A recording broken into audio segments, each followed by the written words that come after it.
Yes. We are live indeed. Yes, we are. Put this on.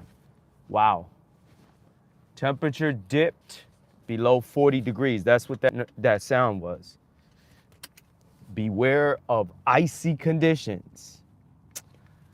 Yeah. So the next 10 days is going to have a bunch of 30 something degree temperatures. Fahrenheit, that is. So, you know, there's not much difference between southern New York and a lot of other places. Because if southern New York has 30 something degrees, then maybe not southern Florida, but rest assured, most places, especially here on the East Coast, are going to be cold, you know, because these weather patterns, they kind of take over like large swaths of area, you know? So stay warm, you know. Temperatures it's a little fun. It's a little funny, you know, when it goes from like 60 to like 30 something.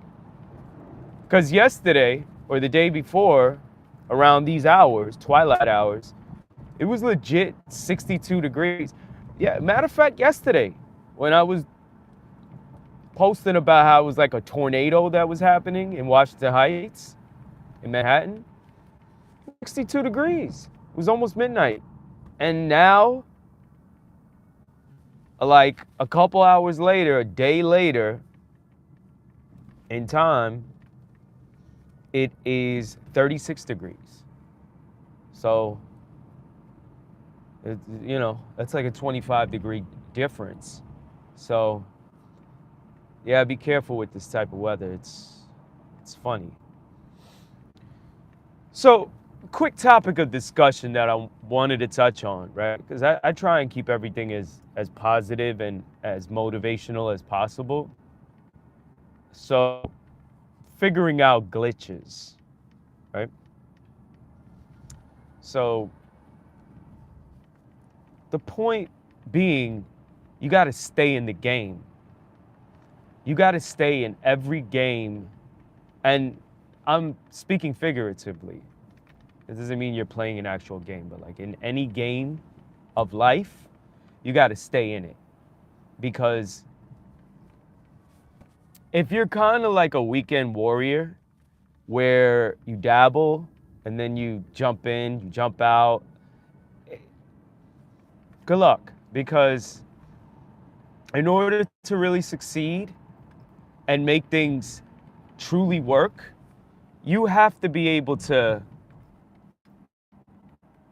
really stay in it. And I'll give you some examples, like I always do, right? Try and visual clarity, metaphorically speaking. So I'm driving an electric vehicle right now, right? So the other day, and keep in mind, this is not stuff you'll like go to Google and then you'll find the answers to. And this is why I mean, like, you got to stay in the game. And the game could mean you're driving your vehicle enough to understand when, and I don't have to be a mechanic or, you know, someone who's an actual technician of electric vehicles, to quickly learn something based off of some things that have transpired, right? I'll give you an example. So the other day, I was charging the battery and I started the vehicle, but the cable was still charging, right? So, okay, I get some dashboard notifications that are saying still plugged in, something like that, right? Okay, cool. So now I press unlock on the key fob, right? To try and get, because in order to take the charger out of the charging post, you have to unlock the vehicle.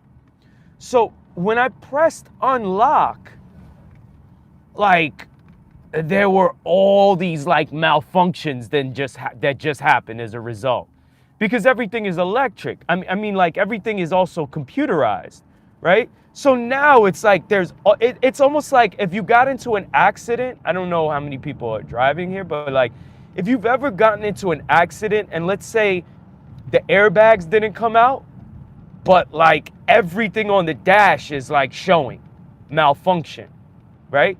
It's something like that happened. So now I'm like stressed because it's like, what just happened? You know, this is like everything is off. And then the battery is down. Like, okay, you know, batteries in electric vehicles are ridiculous. Like that's the majority of the price. And the majority of the weight of an electric vehicle is a battery, right? That's why the tires wear out way more easily than a gas-powered vehicle. So now this happened again, right? And I made a quick assessment, right? Because if you don't make quick assessments and like certain things happen where it's like, okay, you rush to go to like the dealership, they're gonna find a way to take advantage of you in most cases.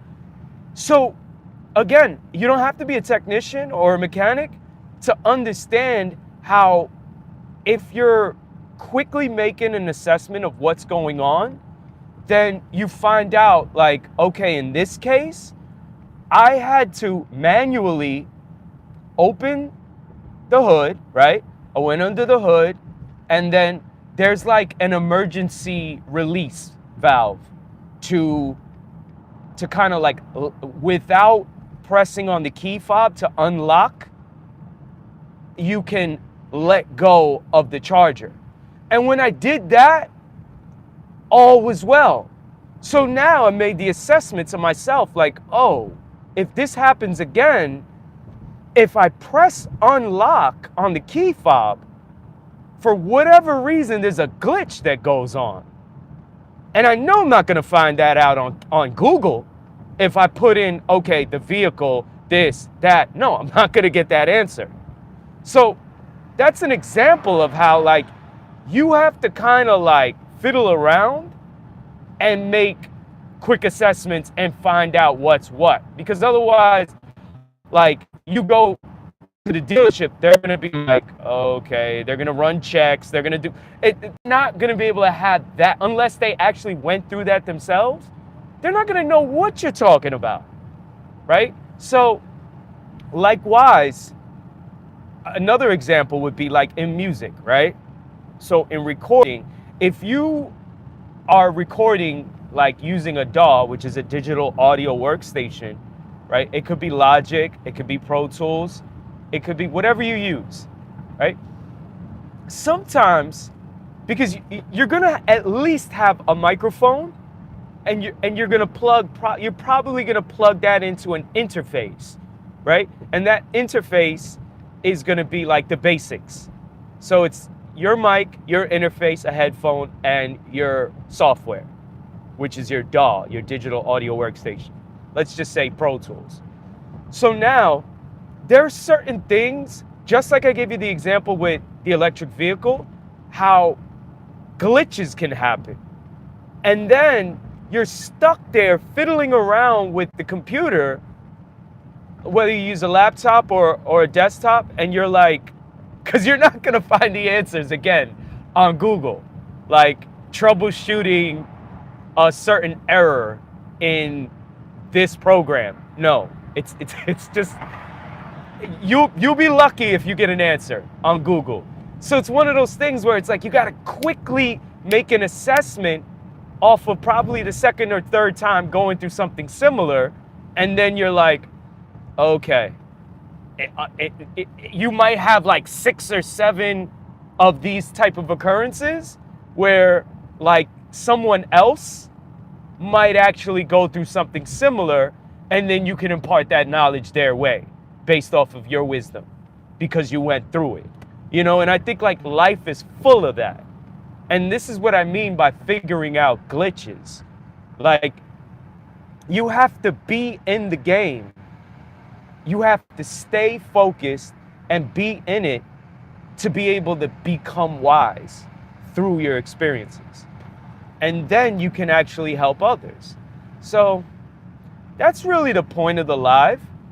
I just wanted to say, like, no matter what, a lot of success that eventually comes doesn't usually happen exactly when we really want it to happen. You know, it's like, I'm ready for success, but success is not coming to you when you're out there with your arms open and like waiting for your hug, you know? Success is not going to embrace you. So it's one of those things where every pitfall, every hurdle, every obstacle, it can either make you or break you. And if you should choose to allow it to make you by continuing to stay focused and remain resilient, then you become stronger. You become a warrior, you know? So that's what I've learned throughout my time. And again, this probably sounds like common sense, or it's like, oh, that's obvious. But, you know, a lot of common sense things, they aren't so ordinary, unfortunately. Because people know, they're like, oh, I know that. Yeah, but when you're faced with it and it comes down to it, emotions tend to take over. And then it's like every bit of strategical or critical thinking kind of like goes out the window. Unless it's like an extreme do or die situation, then it's like I go into like, okay, survival mode, defense mechanisms all come up. And it's like I have to get the answer. But it's like, why do we have to go to that extreme before we make decisions that can help us? Why not be prepared, right? Because if we learned anything from school when we were younger, it's like cramming kind of sucks, you know? Like if it's a midterm or a final or something and we're just cramming at the last minute, like there was a 10-page paper you had to do and it's the night before, it's literally right now 2 a.m., right? And I have a 10-page paper due at 9 a.m. and it's 2 a.m. right now and I haven't gone to sleep yet. I got to do it right now, but I'm sleepy. We should have learned from that, right? And over time, I'm proud to at least say that I have learned to do my best to not cram, you know? And then when I see people around me still cramming, I just wish the best for them, because it's like these are levels and we have to get to these levels. And if we don't get to these levels, we're going to make life a lot more challenging for ourselves, you know? So that's really it. I just wanted to check in. BX, USA, Jerome Avenue. It's like a usual thing we out here, you know? Stores are open, 2 a.m. under the train station. And, you know, I'll cruise for a little bit more out here and take y'all on a ride if you've never been to the Bronx before. And if there's anything you want to see out here in the Bronx, let it be known. You know, maybe we can make it happen. And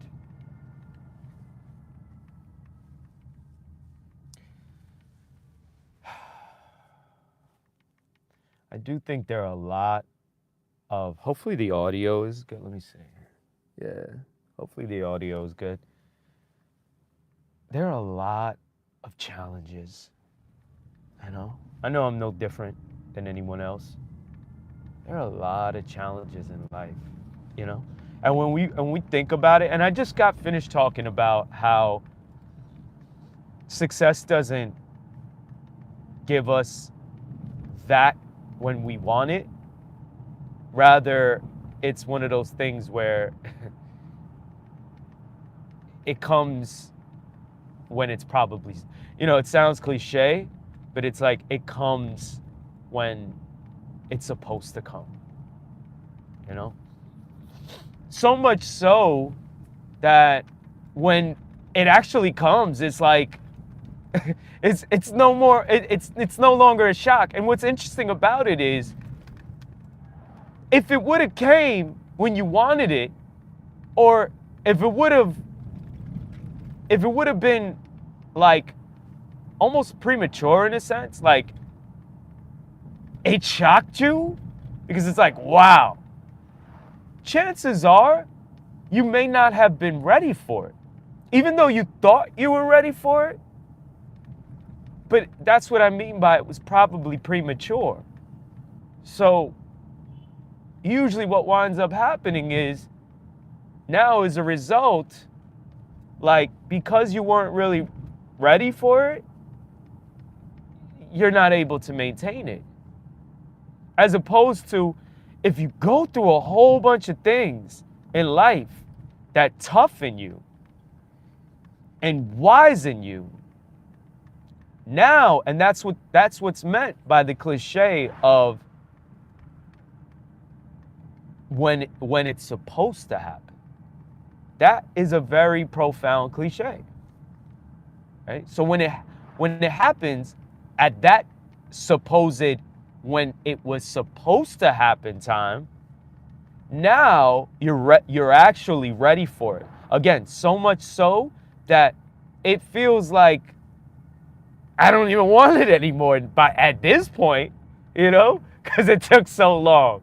And it's like, I'm not even like ecstatic anymore. Well, that's probably the time when you're ready for it, unfortunately. So now when it actually comes to you, it's no longer a shock, and you almost feel like, I was supposed to get this, by this point I deserved it. So, and then it's like everything you wished to have, you wind up getting because you were diligent, you were focused, you stayed in the game, you figured out glitches, and it finally came. And when it comes, it's like, okay, yeah, this is cool. I could dig it. I can maintain this. And that's usually what happens when it was supposed to happen, which I find very, very interesting. But I think it's more level that way. Like, there's less chance of squandering it, So, yeah, it's about 19 minutes in. So I think I'm gonna make this a quick one. I just wanted to check in and say what's up to people. And hopefully you all are doing well at a little past 2 o'clock in the morning. Again, we're in the BX, USA, Kingsbridge, Fordham, and that's really it, I just wanted to impart positive energy as usual and leave you all with that. And that's really it. As usual, thank you for checking in, and until next time.